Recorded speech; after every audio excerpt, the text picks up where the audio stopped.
Hi, welcome to my second video, Munch and Mend, What's It All About? So part of my continued recovery is turning 30 years of struggling with an eating disorder, many regrets and, a lot of wasted time, energy and money into a positive. And that is doing anything that I can to help other people that are struggling or to kind of deter people that are considering going down this route to please reconsider, because for me it wasn't the answer. I thought it was, but it wasn't, as it took on a life of its own. So I have quite a few objectives that I'll go through. I actually have a list. So I'll start with objective number 1.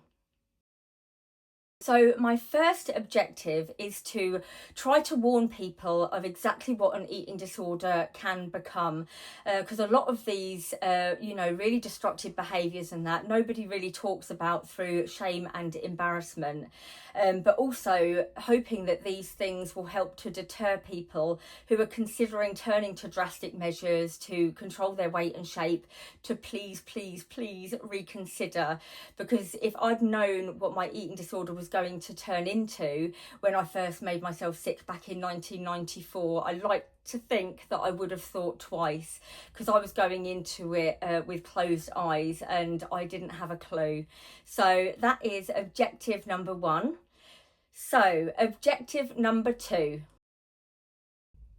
So my second objective is to try to encourage anyone who is struggling with unhelpful behaviours, symptoms, obsessions around food, weight and shape to please seek help as soon as possible.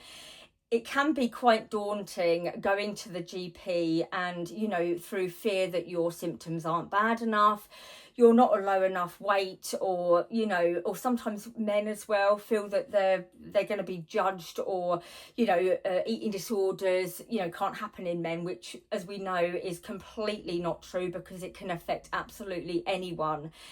Because for me, I just, wish I'd got help sooner. I was just very unfortunate when I first got poorly, and so that is my second objective. And objective number 3. My third objective is a bit of a risky one for me, because I've never really spoken about this to anyone, and there's people in my life that may see this and realise just the depths of what my eating disorder became. So I will be disclosing all the humiliating and degrading behaviours and things that I engaged in that my eating disorder drove me to.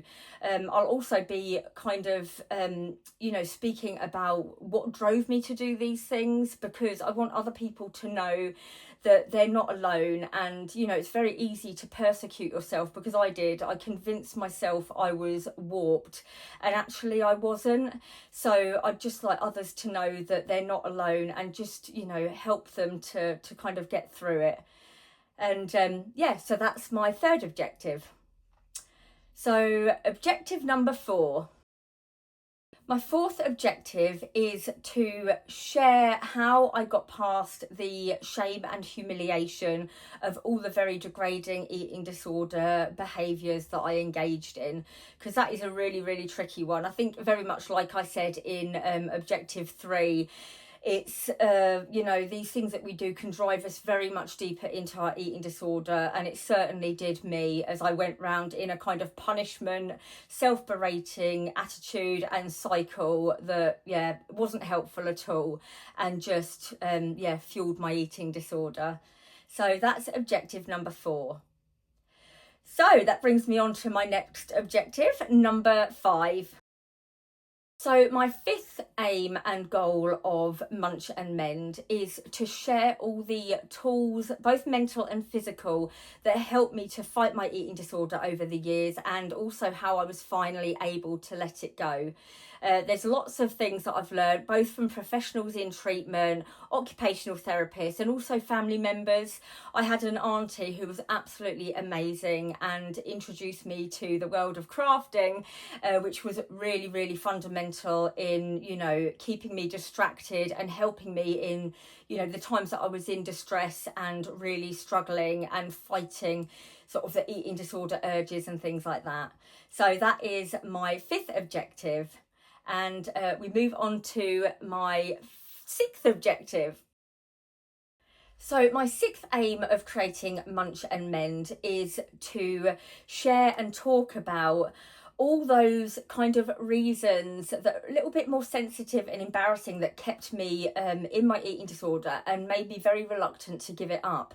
A lot of these were quite subconscious, and I've only in recent years realised, the way that I was thinking subconsciously, and that really helped me to fight the eating disorder and let it go.